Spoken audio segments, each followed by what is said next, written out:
मित्रांनो नमस्कार, मी प्रचिती परब. हिस्ट्री टेल्स बाय प्रचिती या चॅनलवर तुमचं सर्वांचं स्वागत. मित्रांनो, संभाजी महाराजांचा जेव्हा राज्याभिषेक झाला तेव्हा समर्थ रामदासांनी त्यांना उपदेशभर पत्र लिहिलं. त्या पत्रात नेमकं काय होतं हे आज आपण जाणून घेऊया. या चॅनलला जर तुम्ही सबस्क्राईब केलं नसेल तर नक्की सबस्क्राईब करा. तर पत्रात असं लिहिलं होतं की अखंड सावधान असावे, दुश्चित कदापि नसावे, तजविजा करीत बसावे एकांतस्थळी. काही उग्र स्थिती सांडावी, काही सौम्यता धरावी, चिंता लागावी परावी अंतर्यामी.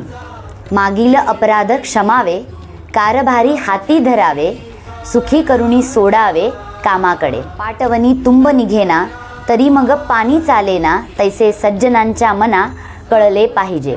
जनांचा प्रवाह चालिला, म्हणजे कार्यभाग आटोपला, जन ठाई ठाई तुंबला, म्हणजे खोटे. श्रेष्ठी जे जे मिळविले, त्यासाठी भांडत बैसले, मग जाणावे फावले गणिमासी. ऐसे सहसा करू नये, दोघे भांडता तिसऱ्यासी जाय, धीर धरुणी महत् कार्य समजुनी करावे. ही पडला धस्ती, म्हणजे कार्यभाग होय नास्ती, या कारणे समजती बुद्धी शोधावी.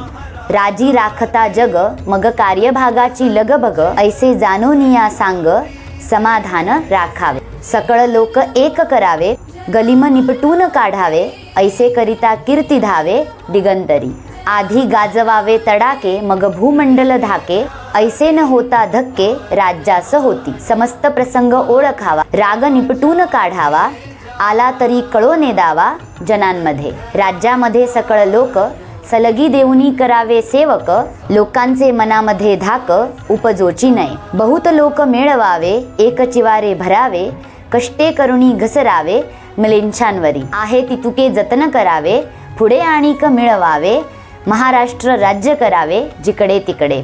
लोकी हिम्मत धरावी, शर्तीची तरवार करावी, चढती वाढती पदावी पावाल येणे.